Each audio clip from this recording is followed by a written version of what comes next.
নমস্কার দর্শক বন্ধুরা, ছোট বড় সবাই আমার কাছে ভালোবাসার শুভেচ্ছা।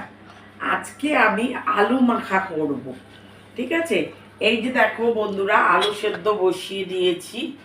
আলু মাখা দিয়ে আজকে ভাত খাবো, আলু ভর্তা, ঠিক আছে। এই যে পেঁয়াজ, দুটো বড় বড় পেঁয়াজ কুচিয়ে নেব, টমেটো পোড়া দিয়ে নেব, ঠিক আছে।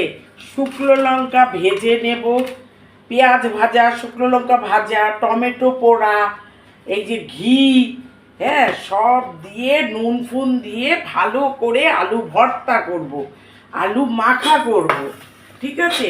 এই আলু মাখা দিয়ে এক ভাত খাওয়া হয়ে যাবে। তো বন্ধুরা, তোমরা এইভাবে মেখে খেয়ে দেখো, আর দিদিকে একটা দয়া করে সাবস্ক্রাইব দাও। ভালো থেকো, টাটা।